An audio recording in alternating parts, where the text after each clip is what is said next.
நமது நாடு YouTube channel நண்பர்கள், உறவினர்கள், பார்வையாளர்கள் அனைவருக்கும் முதலில் காலை வணக்கம். தொடர்ந்து நமது நாடு யூடியூப் சேனலை நிறைய பேர் பார்க்குறீங்க, நிறைய கருத்துக்களை பதிவு செய்கிறீங்க. நம்ம தொடர்ந்து விழிப்புணர்வு காணொலிகளை வெளியிட்டு வரோம். நிறைய கருத்துக்களை அதுக்காண்டி பதிவு செய்கிறீங்க. உங்களுக்கு மிக்க நன்றியவும் தெரிவிச்சுக்கிறேன். ஆனால் நிறைய பேர் இன்னும் சப்ஸ்கிரைப் செய்யாமல் பார்த்துட்ருக்கீங்க. அதனால் சப்ஸ்கிரைப் பண்ணி பார்க்கணும், பெல் பட்டனை அழுத்தணும் அப்படின்னு ரொம்ப அன்போடு கேட்டுக்கிட்டு, இப்போ நம்ம எங்கே வந்திருக்கோம் அப்படின்னா கேரளா மாநிலம் வந்திருக்கோம். இந்த கேரளா மாநிலத்தில் பல்வேறு நல்ல விஷயங்கள் இருக்குது. நிறைய விவசாயம், பல்வேறு தொழில்கள் இங்கே இருந்தாலும் பிரதானமாக இங்கே பார்த்திங்கன்னா லாட்டரி தொழில் மிக பிரதானமாக இங்கே நடைபெற்று வருது. அந்த லாட்டரி தொழிலை இங்கே அரசாங்கமே, கேரள மாநில அரசாங்கமே நடத்தி வர்றாங்க. நிறைய அதிர்ஷ்டசாலிகளை உருவாக்கி வர்றாங்க. இந்த லாட்டரிகளை பொறுத்த வரைக்கும் பார்த்த போனால் தினந்தோறும் குழுக்கள் முறையும் இருக்குது, வாரந்தர குழுக்கள் முறையும் இருக்குது. அடுத்து 2 மாதத்துக்கு ஒரு முறை பம்பர் லாட்ரி குழுக்களும் இருக்குது. இது மாதிரி இங்கே இருக்கிறதுனால மாதத்துக்கு 2 மாதத்துக்கு ஒரு முறை கண்டிப்பாக கோடீஸ்வரர்களை உருவாக்குறாங்க. வாரந்தோறும் லட்சாதிபதிகளையும் தினந்தோறும் லட்சாதிபதிகளையும் இந்த கேரள மாநில அரசாங்கம் உருவாக்கி வருது. நாம் இங்கே சொல்கிற விஷயம் என்ன அப்படின்னா, தமிழ்நாட்டில் கடந்த 2003ஆம் வருடம் வரை லாட்டரி மிக சிறப்பாக நடைபெற்று வந்தது.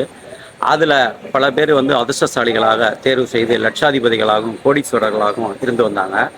இந்த நிலையில் என்னன்னா, அதில் சில குளறுபடியான விஷயங்கள் நடைமுறையில் இருந்ததுனால, மிகப்பெரிய தவறுகள் அதில் நடந்ததுனால கடந்த 2003ஆம் வருடம் தமிழக அரசு லாட்டரியை தடை செஞ்சுட்டாங்க.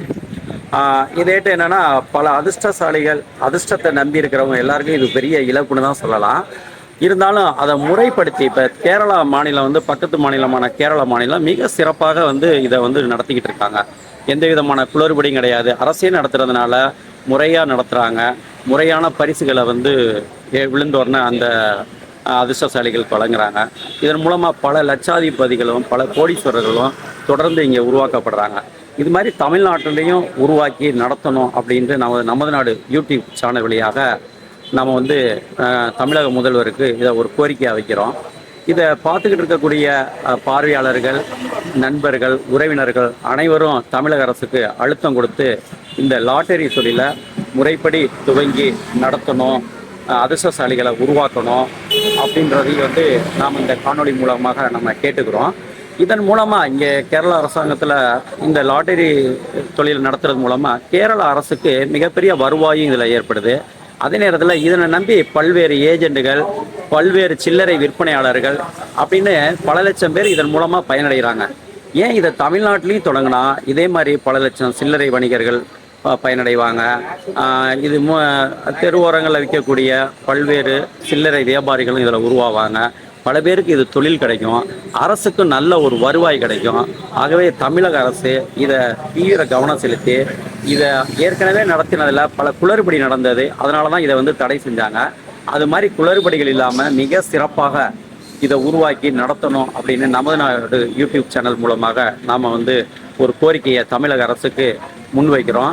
தமிழக முதல்வர் அதை தீவிரமாக பரிசீலித்து நடவடிக்கை எடுத்து தமிழகத்திலும் இது மாதிரி ஒரு சிறப்பான அதிர்ஷ்டசாலிகளை உருவாக்குறதுக்கு தமிழக அரசு மூலமாக லாட்டரியை மீண்டும் கொண்டு வரணும் அப்படின்னு அன்போடு கேட்டு, இதை பார்த்து கொண்டிருக்க நண்பர்கள், உறவினர்கள், பார்வையாளர்கள் அனைவரும் இந்த கருத்தை அரசுக்கு அழுத்தம் கொடுக்கும் வகையில் பதிவு செய்து நிறைய நண்பர்களுக்கு பகிர வேண்டும் என்று கேட்டு இந்த காணொளியை நிறைவு செய்கின்றேன்.